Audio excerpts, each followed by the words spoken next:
Welcome to Boss Body, the podcast where successful women learn how to lose weight and get healthy in a way they can live forever. If you're successful in so many areas of your life, but can't seem to give yourself the same care and compassion you show everyone else, you're in the right place. I'm your host, Sarah Haas, women's weight loss and body love coach, and I'm here to help you create the light, joyful, energetic life you deserve.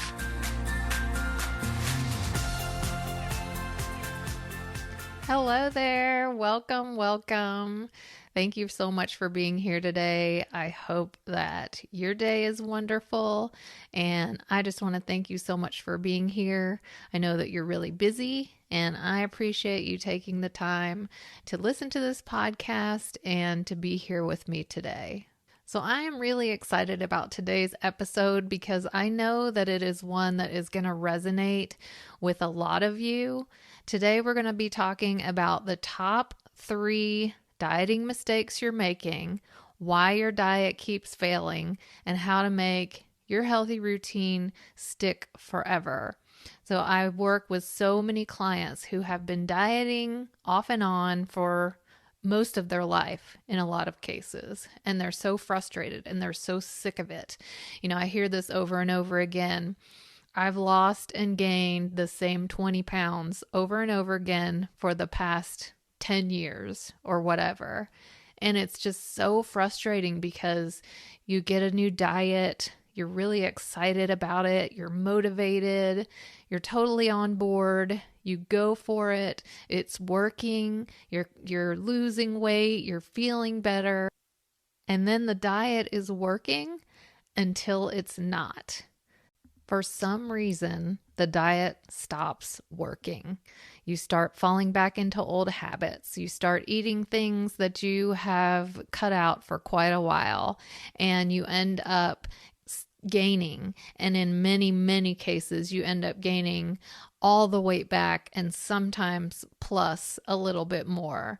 And that's just so hard. There's so much shame and embarrassment involved because you're blaming yourself because you failed.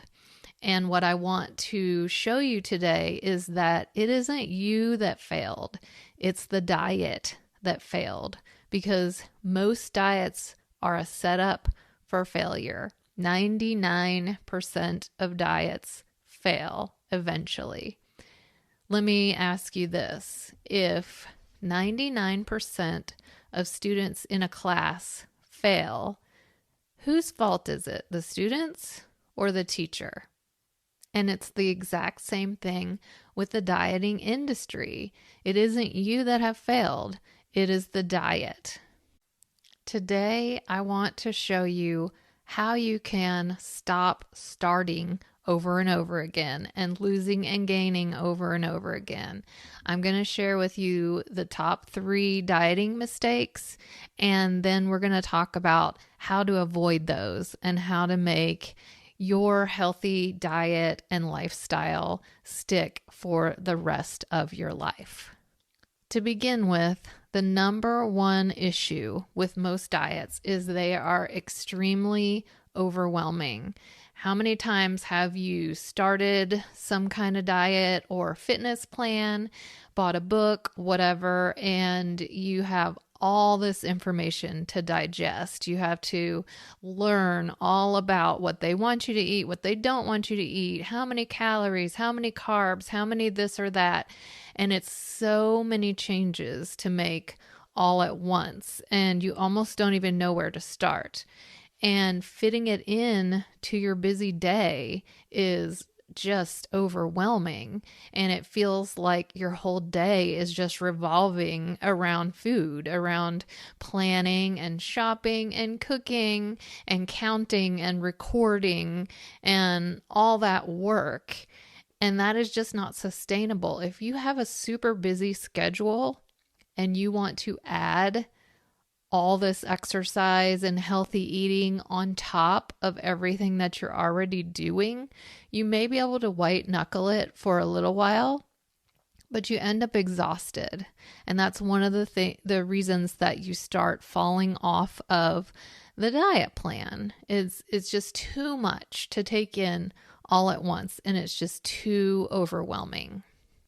And the solution, and the way that I teach my clients, is to take it one step at a time, baby steps. You may not like the sound of that because I know you want to lose the weight and you want it gone yesterday.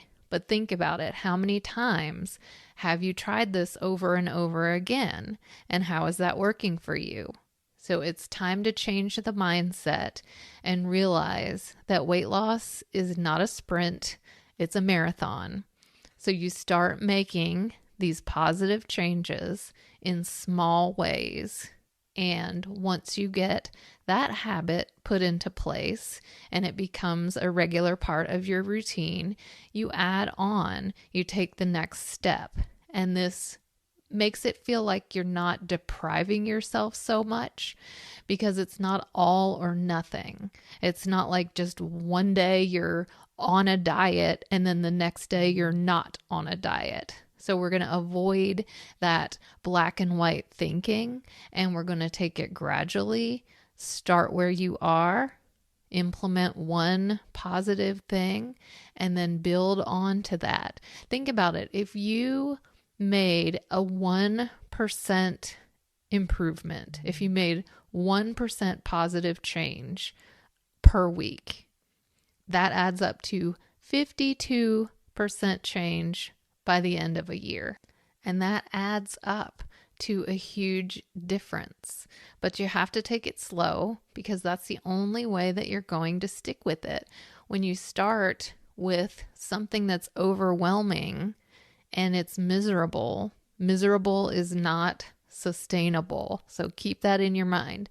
If you're miserable, if it's exhausting you, if it is just overwhelming, you are not going to stick with it. So you start making a small change and your life and your schedule start to rearrange itself around that. And then you're ready to add on. The number 2 reason that most diets fail is that they are absolutely miserable. So think about it, what I just said. If it's miserable, it's not sustainable. So I coach my clients never to start any kind of health plan that you aren't willing to live forever. So if the food is yucky, you're not enjoying it, or if you're having to just drink shakes day after day after day, if you are cutting out huge food groups like all carbs, all sugar, that is not a way that you can live forever. You're just going to feel deprived. And think about it. If you wake up in the morning and you tell yourself, okay, I'm not eating any carbs all day today, you have that in your mind. No carbs, no carbs, no carbs. So you're focusing on exactly where you don't want to go. So you want to focus on where you do want to go. I had a yoga instructor one time who liked to tell stories while we were holding really difficult yoga poses. So right when we were in a plank or something, really difficult, she would tell us a story to kind of get our minds off of it. And she started telling a story about her son who was doing a defensive driving course.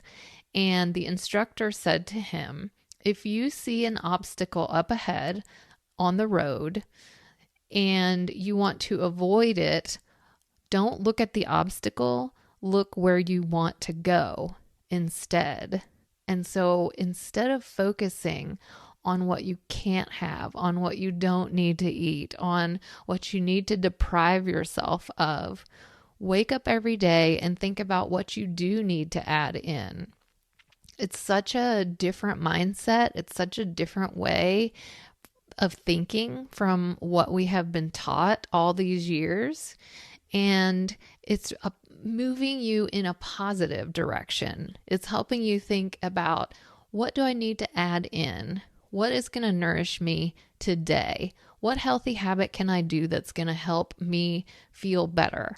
And it's not about being perfect. It's not about, I'm never going to have sugar again for the rest of my life, because that is not sustainable. That is miserable. So it's changing your focus to, where do you want to go? What are the things I want to focus on and move toward? And that will get you moving in the right direction. I like to focus on what I call the 80-20 rule. So 80% of the time, you're eating healthy, you are maintaining your healthy habits, and 20% of the time is reserved for indulgences. So if you are going to a birthday party, you're going to have some cake and ice cream. If you're on vacation, you're definitely going to have a few extra cocktails or whatever that may be. But 80% of the time, you're following your healthy habits. And that's a really good balance.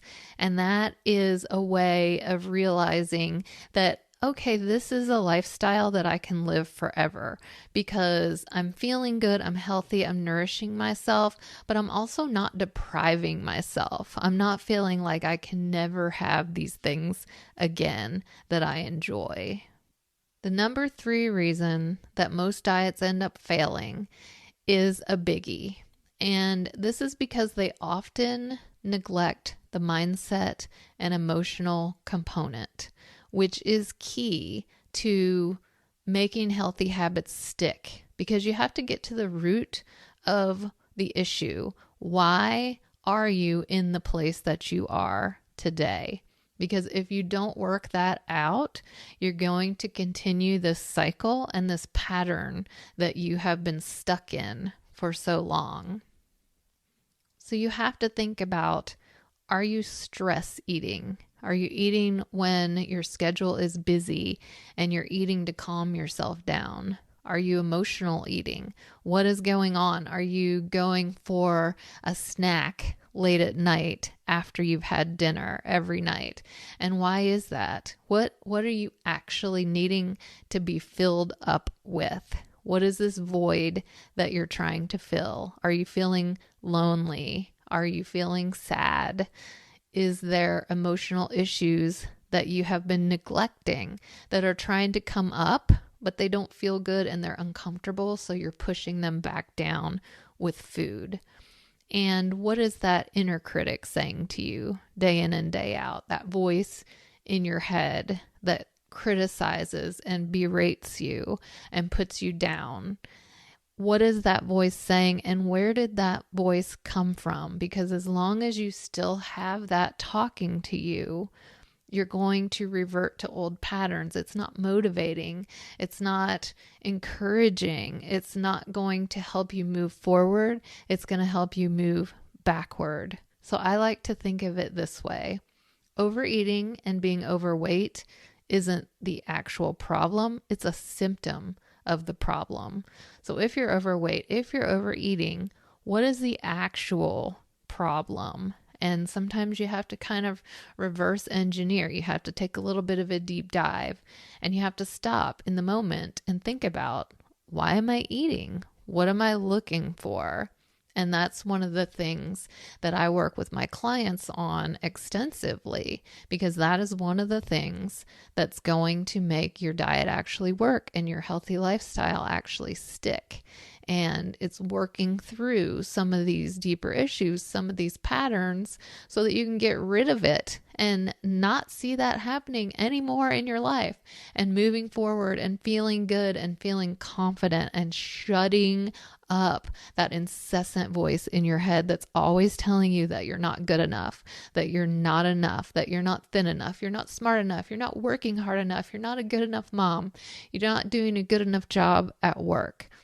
We have to silence that voice so that we can start moving forward and feeling better. So just a quick review of what we've talked about today. Reasons that your diet's not working, that you're stopping and starting and losing and gaining over and over again. Number 1, it's too overwhelming. It's miserable and it's not sustainable. And instead of trying to make all these huge changes at once, you want to take it one little step at a time. Number 2, it's miserable. Like I just said, miserable is not sustainable. If the food is gross, if you're eating frozen dinners, if you're drinking shakes and eating, cardboard protein bars, that is not sustainable. So you need to find a way of nourishing yourself that feels good, that feels positive, and focusing on what you do need instead of what you don't need, and following the 80-20 rule. And number 3 is addressing those mindset components, finding out what the root cause of these unhealthy patterns is so that you can move forward and be healthy and happy and confident and strong and have joy and know that you're enough and that you're worth it. If these things have been resonating with you, and if you are a busy woman in midlife, menopause, or beyond, and you're dealing with a changing body and changing hormones and a slowing metabolism, and if you've been trying to do this on your own for a while and the weight keeps cycling off and on, and you're so frustrated because it just doesn't seem to be happening, at least for the long term, wouldn't it be awesome to be able to release weight in a healthy, sustainable way and to feel great in your body and never feel like you're on a diet? If this is speaking to you, I want to invite you to check out Menopause Metabolism Makeover. So enrollment just opened, and this is my signature 4-week live group coaching program, and it kicks off September 4th. This program will help you unlock the code to firing up your peri or postmenopausal metabolism and releasing the weight permanently. So here's why this program's so different than all the other things you've tried before and why I know it can work for you. First of all, I created it specifically for women in midlife and beyond, for your body, your metabolism, and your busy lifestyle. So it is not a cookie cutter, one size fits all diet that isn't going to work for you. Also, it is simple and easy to maintain, even if you have a really busy schedule. There's no overhauling your whole life, there's no overwhelm, and there's no huge list of do's and don'ts. Also, it's a practical, balanced way of eating, so it doesn't involve deprivation or starvation or cutting out whole food groups. There's no diet foods, shakes, bars, supplements. I'm going to teach you how to make simple, healthy foods that are actually tasty so you can enjoy your food and enjoy your life, and you won't have to do it alone. You're going to have my personal guidance, support, and accountability the whole way through. Plus, we'll have a whole community of women working toward the same goal of creating a sustainable, healthy lifestyle. So let me make this clear one more time. This is not a diet. It's not a boot camp. It's teaching you exactly how to create a healthy, happy, vibrant life so you can do whatever the heck you want for decades to come. So if you finally want to be free from dieting, please check out this amazing transformational program, Menopause Metabolism Makeover. You can check it out on my website at sarahhaaswellness.com. And I'm also going to put a link in the show notes below. We start September 4th. So if you are listening to this on recording, I hope you don't miss it. I hope you'll go and check it out, and I hope to see you inside. As always, thank you so much for being here, and thank you so much for listening. I appreciate your time, and I am honored that you have chosen to spend it here with me. So until next time, I'll see you then. Thank you so much for being here. I'm honored that you've chosen to spend your time with me and allowed me to be part of your journey. If you like what you're hearing, remember to subscribe to the podcast and share it with anyone you think would benefit. I'll see you soon.